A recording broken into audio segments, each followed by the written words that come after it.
Waalaikumsalam. Pak Nurdin. Mohon maaf mengganggu waktunya sebentar Pak. Silakan. Kebetulan saya mendapatkan tugas dari program pendidikan guru penggerak untuk melakukan wawancara dengan Bapak terkait dengan dilema etika, pendidikan moral serta pengambilan keputusan Pak. Mohon kiranya ada waktu untuk menjawab pertanyaan-pertanyaan yang akan saya sampaikan Pak. Insya Allah, enggak. Yang pertama Pak, kaitannya dengan identifikasi kasus-kasus yang merupakan dilema etika ini Pak ya. Ada di antara kebijakan-kebijakan ataupun hal-hal yang timbul ketika Bapak menjalankan tugas sebagai kepala sekolah gitu. Dan kaitannya dengan dilema etika ataupun pendidikan moral. Misalkan untuk memutuskan sesuatu menurut Bapak itu adalah sebuah dilema, atau mungkin pendidikan moral itu ada masukan ataupun ada bisikan dari yang lain gitu kaitannya dengan yang Bapak putuskan. Kira-kira identifikasinya seperti apa Pak? Ya, terima kasih Pak Nurdin. Jadi kalau menurut pandangan saya dari berbagai macam kasus gitu ya, karena kan kita setiap tahun juga berubah-ubah gitu ya, karena kita dinamis gitu ya. Tentu saja kita harus betul-betul memperhatikan dulu ini kasusnya seperti apa dan identifikasi yang benar dulu. Jangan sampai kita tergesa-gesa. Nah, setelah itu kemudian kita buat alternatif kebijakan A, kebijakan B, kebijakan C. Jadi 3 kebijakan itu kita timbang-timbang. Nah, kita sudah punya dengan analisis kita. Kita mau ngambil misalkan setelah di analisis itu kita mengambil B. Tapi kita coba juga floor dengan rapat para wakil seperti apa. Tapi kita sudah punya yang sebenarnya yang kita akan ambil itu B. Nanti kalau ada wakil datang kita bersama-sama musyawarah itu alasan untuk B itu kita sudah punya alasan yang kuat. Biasanya yang saya lakukan seperti itu. Jadi kita tidak akan terombang-ambing. Kemudian yang keduanya kita tetap di mata teman-teman kita demokratis. Baik Pak, terima kasih. Selanjutnya mungkin Pak, kalau misalkan ketika Bapak mengambil sebuah keputusannya, terutama kasus-kasus yang terdapat sebuah dilema antara misalkan 2 kasus yang sama-sama benar ataupun memiliki nilai kebajikan gitu ya. Contohnya misalkan dalam memutuskan mengenai kesejahteraan guru gitu. Kesejahteraan guru kan itu adalah suatu kebenaran juga kan untuk memberikan kesejahteraan kepada guru. Tapi di dalam BOS itu kan tidak ada, aturannya kan tidak ada. Nah, bagaimana Pak menurut Bapak putusan tersebut diambil gitu Pak? Karena kita kan sebagai ASN ya, kita lihat aturan dulu. Dan kalau kita lihat dari aturan, misalkan di BOS itu kemudian tidak ada, nah kita juga di ASN juga aturannya tidak ada, kita ambil alternatif yang ketiga. Jadi kan kita khususnya di SMK 1 kan punya BLUD. Jadi kita gali potensi BLUD yang ada di SMK Negeri 1 itu, bagaimana dengan BLUD itu kemudian pegawai guru, kemudian tenaga kependidikan, mudah-mudahan ada peluang mendapatkan kesejahteraan tanpa kita melanggar aturan. Jadi harus ekstra hati-hati Pak dalam memutuskan ya. Tetapi Bapak sudah memiliki solusi alternatif yang lain ya. Jadi kesejahteraan tetap ada gitu ya. Kemudian aturan juga tidak dilanggar gitu Pak. Untuk seperti itu Pak, kira-kira langkah-langkah apa atau prosedur seperti apa yang biasa Bapak lakukan gitu, untuk supaya kesejahteraan tetap jalan, kemudian BOS juga tidak dilanggar. Langkah-langkahnya bagaimana? Jadi tetap kita ada prioritas, kan? Ada prioritas. Jadi kalau BOS itu kan di bulan November biasanya kita sudah mulai memasukkan ke dalam aplikasi ARPAS gitu ya. Di sana kan nanti kita ada kelemahan Dari rapor tahun lalu kita ada kelemahan. Kelemahannya apa? Itu jadikan sebagai prioritas. Nah, nanti yang sudah bagus ya kita pertahankan. Cuma kalau yang lemah itu anggarannya ditambah untuk mengatasi kelemahan yang di tahun yang lalu. Kemudian tentu saja kita punya visi misi karena kita ingin sekolah kita siswanya berprestasi. Jadi nanti kita harus ada trik khusus bagaimana menangani khususnya yang kalau berkaitan langsung dengan akademis mungkin LKS, kemudian ada FLS lain gitu ya, KWSN, atau di lomba-lomba yang lain khususnya untuk yang ekstrakurikuler kita harus perhatikan karena kesempatan memiliki sertifikat atau juara di akademis sedikit, tetapi kalau kita ambil dari ekstrakurikuler banyak. Hanya kalau kita tidak masuk LKS kan kita jadi sekolahnya nggak keren, jadi artinya kualitas sekolah kita jadi dipertanyakan. Jadi itu ukur melalui LKS. Ya, pinter-pinternya kita pada saat kita di bulan November bagaimana memasukkan raport mutu di sekolah kita supaya nanti di tahun yang akan datang kita tetap grafiknya itu naik. Hebat sekali Pak identifikasi yang sudah Bapak lakukan ya terhadap sebuah masalah-masalah yang muncul. Kemudian Pak, hal apa saja Pak yang selama ini efektif ya, menurut Bapak dalam pengambilan sebuah keputusan, terutama pada kasus-kasus dilema etika seperti tadi yang paling efektif itu? Ya kita lihat dulu apakah tekanan seperti apa nih? Kan kita contoh nyata pada PPDB kan ada tekanan juga dari luar. Ya, kita tidak usah sebut siapa-siapa, ini ada tekanan dari luar. Baik tekanan itu yang berat, sedang dan ringan. Nah kita tetap kita harus bisa mensiasati, tetapi aturan jangan sampai dilanggar. Nanti ada peluang jalan yang kita masuk kepada kriteria, masuk pada aturan dengan tanpa melanggar aturan. Jadi aturan tetap kita jadikan sebagai acuan. Hanya bagaimana komunikasi kita dengan tadi yang menjadi tekanan bagi kita, komunikasinya kita jangan sampai meyakinkan. Itu yang salah kan, karena kan insya Allah Pak jangan, nanti pas saya akan usahakan.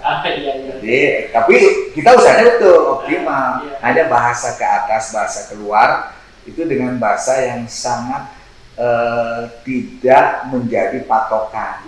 Kita tetap usahanya semaksimal mungkin, tapi bahasanya insya Allah saya usahakan, mudah-mudahan apa yang kita harapkan terpenuhi.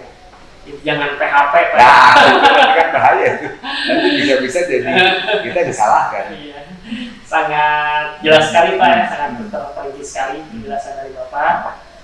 Kemudian Pak, hal apa saja yang selama ini dalam rangka Bapak mengambil sebuah keputusan gitu yang menjadi sebuah tantangan Pak, ataupun dilema pada kasus-kasus yang Bapak hadapi gitu ya?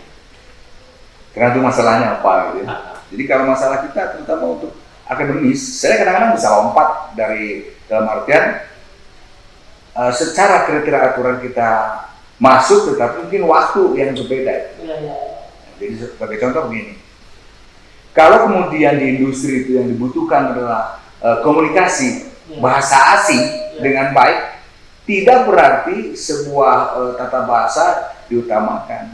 Kalau saya mengambilnya lebih baik kita ucapkan atau kita pelajari secara lisan dengan baik, berkomunikasi bercakap-cakap, nanti prosedur untuk bisa mendapatkan nilai yang baik itu melalui drilling. Kalau saya lebih kesana. Yang penting dia mendapatkan TOEIC tinggi. Kalau misalkan dia harus butuhnya TOEFL-nya juga tinggi, tapi secara komunikasi percakapan bisa lebih baik. Itu kan aturan yang menurut orang lain dianggapnya ganjil gitu. Tidak lazim. Nah, kalau misalkan kita belajar matematika sama. Kenapa anak-anak sulit? Karena gurunya juga menganggap bahwa itu pelajaran sulit. Tapi kalau dibalik, pelajarannya pelajaran yang mudah. Bagaimana cara menyampaikannya supaya anak itu senang. Fisika sekarang. Ya kalau misalkan fisika contohnya, contoh yang kebetulan di ruangan tidak ada, kan sulit diterima itu. Tapi misalkan kalau misalkan berkaitan dengan gravitasi, kita ambil saya contoh ini dari sebuah HP jatuh, ini kan sudah nyata. Nanti dipelajari juga gampang gitu, apalagi sekarang ada animasi kan. Jadi kan tidak seperti dulu. Oh sekarang kita nggak ada alat di ruangan, bagaimana menyampaikan dengan baik. Nah berarti kita harus melalui animasi. Oh ternyata kita harus keluar dari kelas. Kenapa tidak kita keluar di halaman gitu misalkan dan lain sebagainya lah. Bagus sekali Pak ya. Apa namanya solusi dari tantangan yang mungkin Bapak temukan ya. Terutama analoginya tadi. Kemudian Pak, pertanyaan selanjutnya Pak, apakah Bapak memiliki jadwal tertentu Pak dalam sebuah penyelesaian kasus dilema etika ataupun bujukan moral ya? Apakah Bapak memiliki jadwalnya atau mungkin bisa diselesaikan di tempat atau memiliki jadwal khusus gitu ya ataupun bentuk khusus ya berupa prosedur ataupun apa yang Bapak jalankan gitu. Kalau kaitannya dengan pengambilan keputusan tadi karena bujukan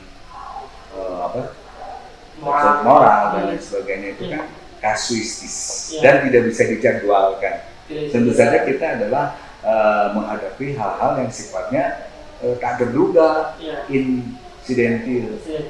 Datangnya itu tidak tahu kapan datangnya kayak gitu itu. Tapi kita harus cerdik, harus bisa kepada yang bersangkutan, tidak merasa diremehkan, tidak merasa tidak ditanggapi gitu ya. Tapi kita jangan sampai merugikan diri sendiri gitu. Jangan sampai merugikan diri sendiri, jangan sampai merugikan lembaga, jangan sampai merugikan sekolah. Jadi bagaimana cara mengatasi? Tidak ada masalah yang tidak bisa diselesaikan. Intinya ke depan harus berkomunikasilah dengan baik. Iya. Jadi tidak ada jadwal khusus ya? Tidak ada. Kalau saya adalah insidentil. Kapan datangnya itu masalah itu. Datangnya ketika itu misalkan bisa diselesaikan di tempat ya alhamdulillah bisa selesai ya. Iya. Kalau misalkan harus dimusyawarahkan, dengan para wakil kepala sekolah. Betul Pak. Kemudian Pak, adakah seseorang Pak ataupun pihak lain ya atau faktor-faktor yang selama ini mempermudah atau membantu Bapak dalam pengambilan keputusan Pak? Banyak. Ya artinya kalau saya dalam mengambil keputusan itu pandangan kita harus jangan satu sudut. Iya. Jadi dipandang saya sebagai kepala sekolah, pandangan saya sebagai teman. Iya. Ya, kemudian saya juga melihat kenyataan di lapangan. Iya. Apalagi kalau kasus itu kemudian dibumbui sama teman-teman, katakanlah kalau guru, teman-teman guru yang ngebumbui gitu ya jangan dulu kita rasakan apa yang dirasakan oleh kita, kemudian lihat apa yang kita lihat. Iya. Nah jadi nanti membuat suatu keputusan itu, kan keputusan itu sebetulnya apa sih? Memperingan, meminimalis masalah. Betul. Jadi jangan sampai kita membuat satu keputusan malah timbul masalah. Jadi meminimalis masalah. Jadi sebuah keputusan tidak akan menyelesaikan masalah total, tapi meminimalis. Jangan sampai nanti setelah kita putuskan justru masalahnya melebar gitu ya. Betul Pak. Ternyata banyak sekali ya faktor-faktor yang mendukung terhadap Bapak dalam rangka pengambil keputusan. Pertanyaan terakhir Pak, dari semua hal yang telah Bapak sampaikan tadi, kira-kira menurut Bapak pembelajaran apa yang Bapak petik ya terkait pengalaman Bapak dalam hal pengambilan keputusan Pak? Sekali lagi, ada pepatah dalam bahasa Sunda itu. Jadi, sing benang laukna, sing heran cairna. Itu kalau terjemahkan dalam sebuah buku besar, itu adalah merupakan manajemen, baik SDM maupun manajemen kependidikan, manajemen rumah sakit. Itu intinya satu.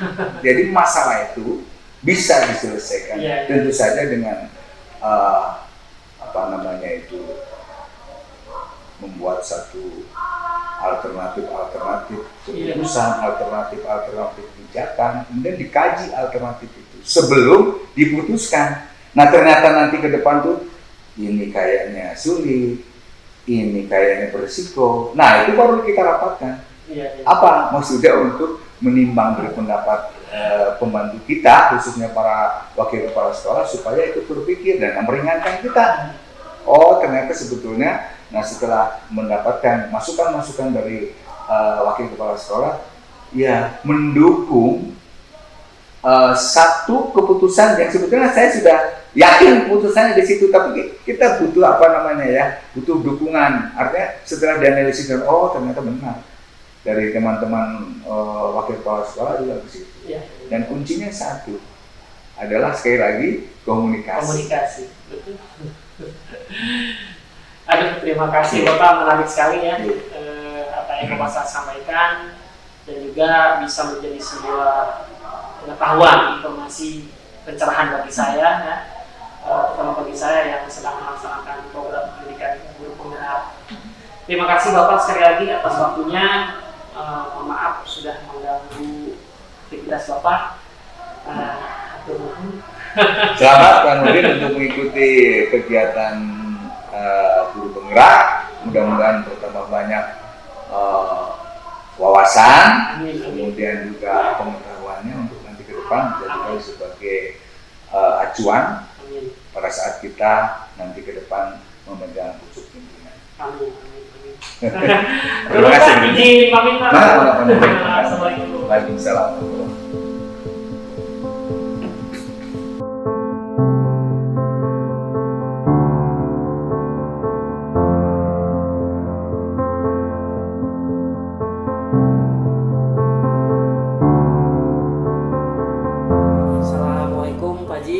Waalaikumsalam warahmatullahi wabarakatuh, Pak Nurdin.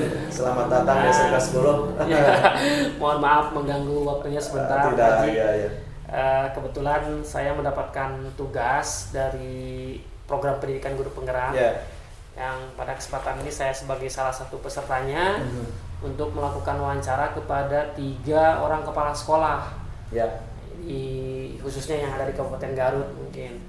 Alhamdulillah saya sudah berkunjung ke sekolah saya sendiri ya, untuk kepada Pak Sekolah sendiri, Pak Haji Bejo, untuk dilakukan wawancara. Kemudian juga ke Kepala SMK Negeri 4 Garut, Pak Puji, sudah dilakukan wawancara. Mungkin yang ketiga sama Bapak, mudah-mudahan ada kesempatan Pak untuk menyampaikan jawaban yang nanti akan saya sampaikan dan akan saya tanyakan Pak, kaitannya dengan pengambilan keputusan Pak. Seperti itu, karena yang memiliki hak ataupun wewenang pengambilan keputusan itu adalah seorang pimpinan ya. Bapak mungkin sebagai kepala sekolah selaku decision maker memiliki otoritas ya dalam hal pengambilan sebuah keputusan. Boleh Pak dimulai? Silakan Pak Nurdin. Yang pertama mungkin Pak, kaitannya dengan bagaimana Bapak melakukan identifikasi terhadap sebuah kasus atau sebuah masalah yang ketika Bapak temukan itu dilematis gitu kan ya. Misalkan dalam hal proses pembelajaran, misalkan Pak ya, dimana satu sisi misalkan Bapak harus berpihak kepada murid, satu sisi lagi misalkan harus berpihak kepada guru juga. Ya, identifikasinya seperti apa? Terima kasih Pak Nurdin. Ini pertama saya ucapkan selamat Pak Nurdin sudah berada di posisi guru penggerak yang mudah-mudahan bisa memacu untuk lebih sukses ke depan ya. Melalui guru penggerak ini. Pertanyaan yang diajukan terkait dengan keputusan seorang pimpinan di kelembagaan yang khususnya di sekolah. Yang saya lakukan adalah yang pertama yang sifatnya normatif dulu ya. Saya selalu mengacu ke aturan-aturan yang telah ditetapkan terlebih dahulu itu. Aturan itu ada aturan dari pemerintah, aturan yang dibuat oleh sekolah yang sifatnya konvensional, ya.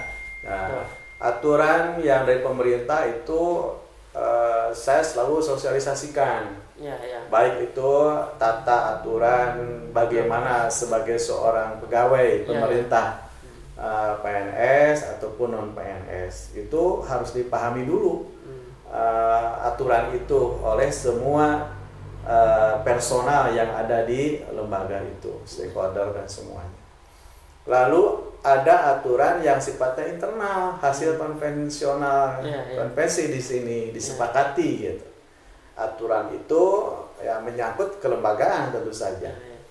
Nah, setelah konsep normatif itu disosialisasikan, disampaikan ke seluruh warga sekolah, dipahami ada aturan dari pemerintah dan juga aturan-aturan yang dibahas bersama, yang disepakati bersama atau sifatnya konvensi lah begitu.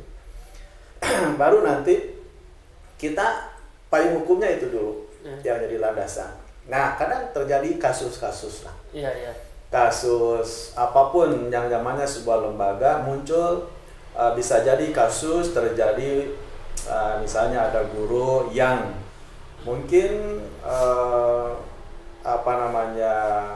kinerjanya itu perlu diperbaiki.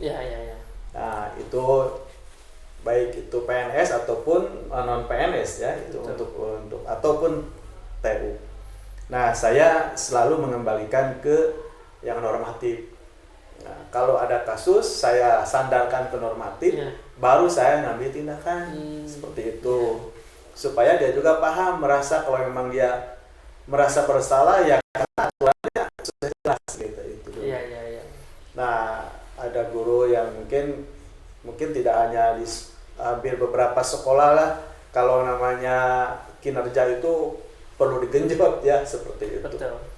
Nah, ada beberapa kasus misalnya kalau guru kurang begitu interest untuk mengajar, mungkin kadang juga tidak tepat waktu, itu kan sudah melanggar tata aturan dia sebagai pegawai. Maka saya melakukan bimbingan internal, saya panggil, kita ngobrol secara kekeluargaan.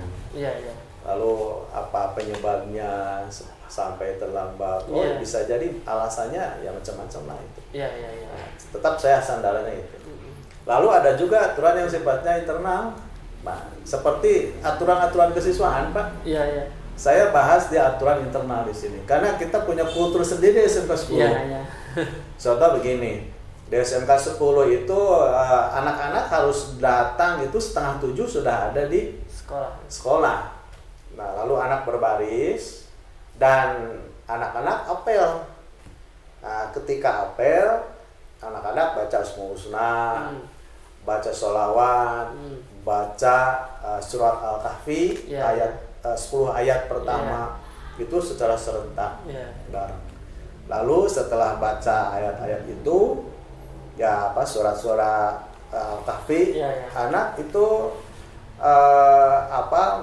menampilkan potensinya dari tiap jurusan dengan terjadwal tentu saja. Misalnya hari Senin jurusan DKV, dia menampilkan potensi dirinya. Nah, itu kan aturan internal di sini. Ya tentu saja lah, namanya siswa ada kasus-kasus yang ada anak terlambat, itu dilematis, Pak. Sementara kita menentukan aturan, lalu ada hal-hal lain yang memang di luar kehendak kita. Ketika ada dilematis itu, kami selalu bermusyawarah dengan tim manajemen, Pak. Tim manajemen di sini ada Wakasek, ada Kaprok, itu staf pimpinan manajemen kami di sini. Kita bicara, kita cari solusi di sini. Seperti itu, Pak Nurdin. Terima kasih, Pak, jawabannya untuk yang pertama ya.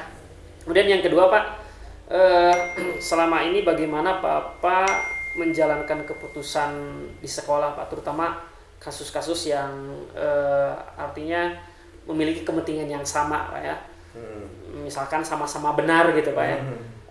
Dan mengandung nilai-nilai kebajikan gitu. Apa yang mungkin Bapak putuskan ataupun kebijakan apa yang mesti Bapak ambil seperti itu? Baik, Pak Nurdin, ya di sekolah saya kadang ada di antara guru itu ada yang memberikan satu pandangan masukan dari beberapa yang memang itu semua dianalisa sebagai sesuatu yang harus diakomodir dan memiliki kesamaan sifat itu untuk memajukan sekolah secara bersama-sama. Contoh misalnya jurusan ini mestinya pengembangannya seperti ini, jurusan ini seperti ini dalam satu jurusan. Contoh misalnya di KP lah misalnya, Pak, ruang praktek itu mestinya harus begini. Kata ini juga harus begini gitu ya, seperti contoh misalnya tentang peralatan harus begini. Nah, ketika saya harus memutuskan kalau memang itu kedua-duanya memang benar, sama-sama benar dan itu menunjang produktivitas sekolah. Betul. Ya, itu sesuatu yang dilema sebetulnya. Tapi saya harus mengambil keputusan satu. Dari situ. Maka saya selalu melihat berkepentingan, sebab di antara yang benar itu ada yang memang menyesuaikan dengan kondisi sekolah. Betul. Kondisi situasi yang harus. Nah, tentu kan ini selaras nggak dengan visi-misi sekolah, selaras juga dengan tujuan sekolah ini. Kalau memang itu disandarkan ke situ tidak selaras, ya ambil satu yang memang mendekati. Itu memang betul Pak ya, harus sangat hati-hati Pak ya dalam mengambil sebuah keputusan. Kemudian bagaimana Pak langkah-langkah ataupun tahapan-tahapan prosedur yang menurut Bapak itu baik ya dalam rangka mengambil sebuah keputusan gitu, apa yang Bapak lakukan tahapan-tahapannya gitu, Pak? Untuk tahapan pengambil keputusan ya tadi itu ya, kita mendengarkan dulu apa hal-hal yang memang disampaikan oleh mereka yang harus kita putuskan. Kita harus identifikasi, mengidentifikasi ini yang diusulkan misalnya. Kalau memang itu sebuah usulan apa saja, kita identifikasi aja, kita tampung dulu ya. Saya kira sama lah ya di semua sekolah. Kemauan itu dari berbagai bagian. Apalagi kan yang banyak jurusan, ya Pak saya mah gini ya, kita identifikasi. Setelah itu kita ambil manalah yang sesuai tadi ya, mana yang sesuai dengan harapan sekolah. Betul. Itu kita baru nanti setelah kita menentukan, ini yang kita ajak bersama-sama, kita sampaikan tujuan sekolah untuk jurusan ini begini. Contoh misalnya sekarang kan LKS. Kalau memang ini arahnya untuk LKS, coba kompetensi itu mana yang harus dibidik lebih tajam gitu kan. Nah, sebab apa, semua kan punya peran. Betul. Saya kalau memang tujuan LKS sekarang misalnya di SMK yang lain, ini harus berhasil di jurusan ini. Ya kita kan dibidiknya yang fokus aja gitu. Jadi mana yang dijagokan Pak ya? Dijagokan. Karena kan dari awal harus terlatih, jangan baru mau tanding misalnya seminggu baru digojolkan. Mungkin itu ya. Betul Pak, menarik sekali Pak identifikasi yang itu. Bagus sekali Pak identifikasi yang Bapak lakukan ya, salah satunya mengenai LKS barusan Pak ya. Kemudian Pak, pertanyaan selanjutnya, menurut Bapak hal-hal yang selama ini efektif itu apa Pak dalam rangka pengambilan keputusan mengenai terkait dengan kasus-kasus dilema etika itu seperti apa Pak? Yang efektif ya. Begini, mungkin efektif itu dapat dilihat dari sudut pandang mana yang harus diambil itu ya. Efektif itu, lalu kemudahan mengambil keputusan mungkin ya, bisa jadi efektivitas itu seperti itu, efektif mengambil keputusan. Begini mungkin Pak Nurdin, efektivitas pengambil keputusan bergantung pada berat tidaknya kita harus menentukan keputusan tadi. Maka saya selalu tadi mengidentifikasi keputusan itu pada saat tertentu saya harus mengambil dari masalah. Sudah ada masalah baru saya ambil putuskan begini.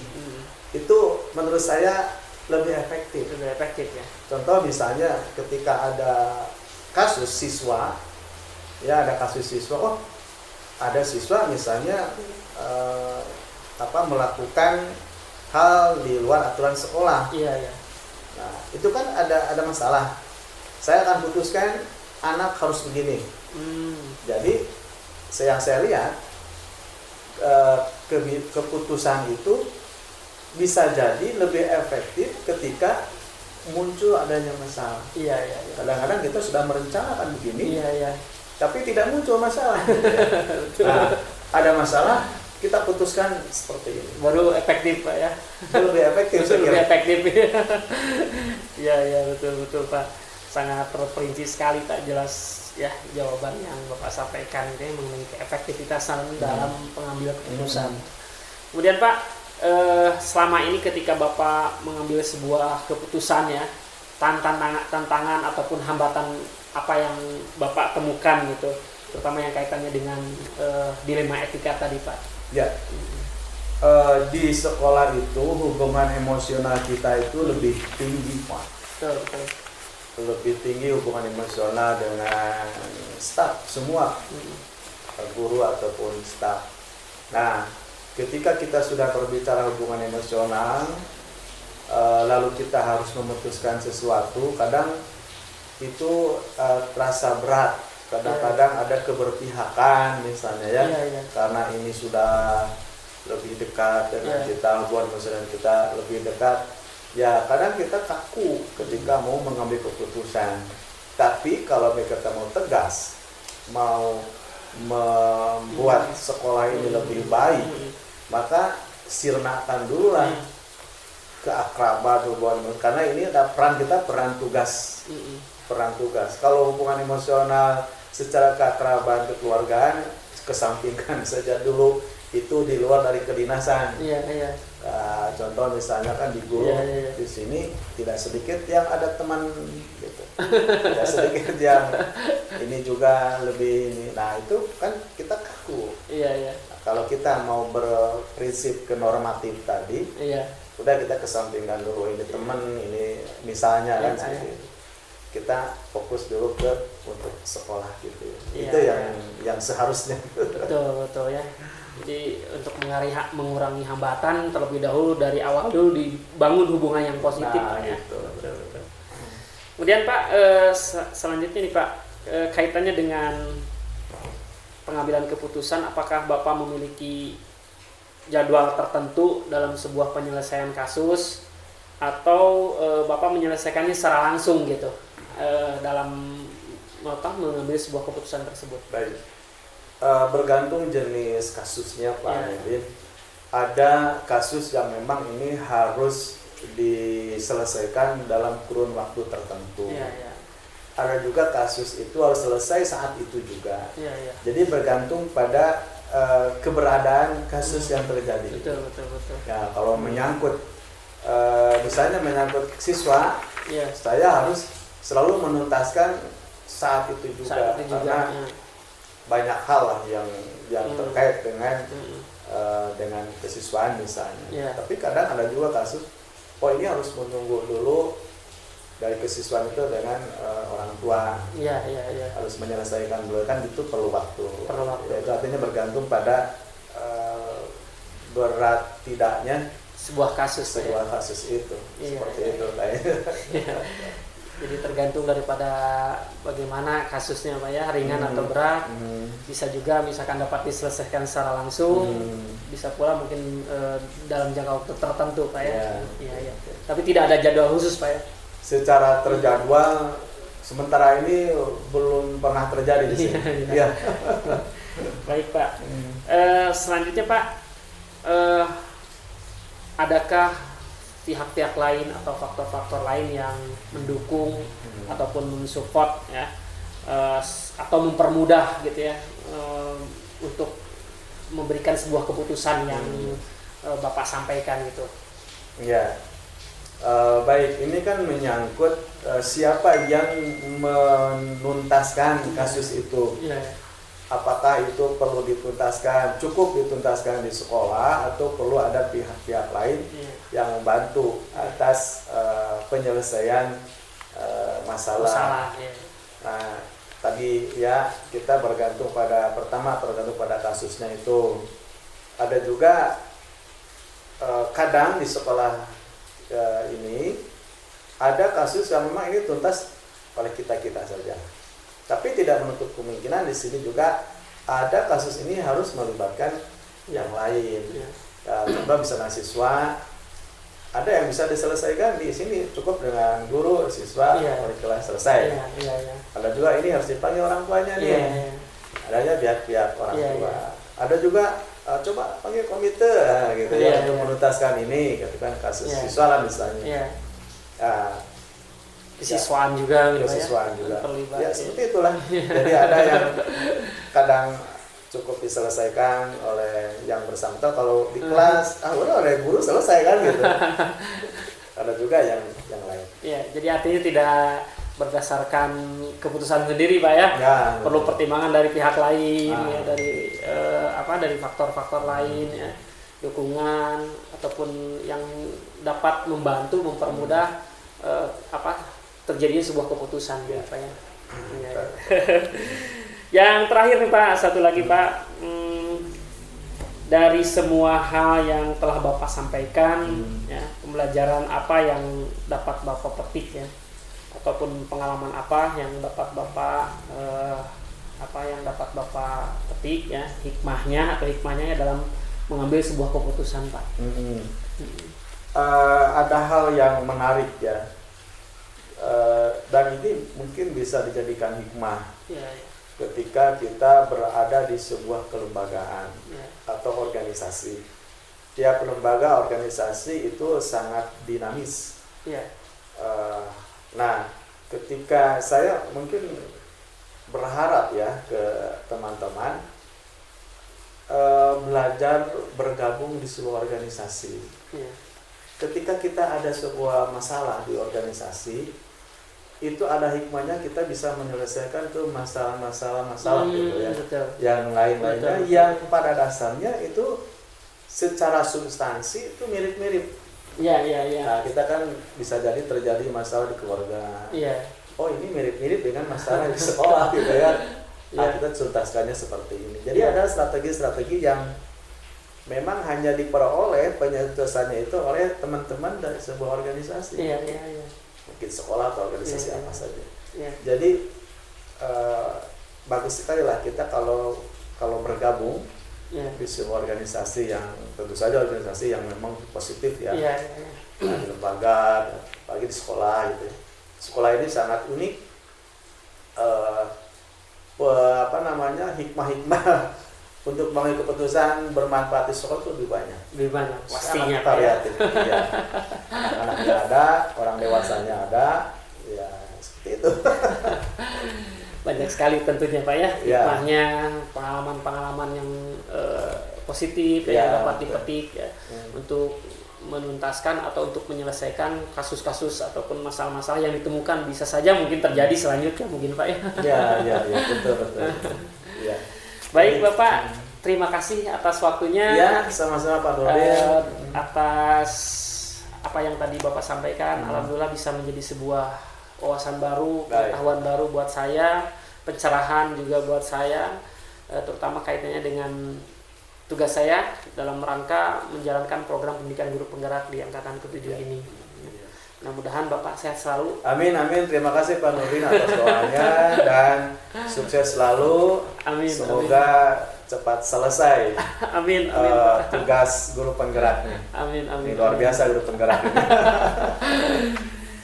Ya. Baik. Iya. Sekali lagi terima kasih Pak atas waktunya. Sekalian mohon pamit. Silakan.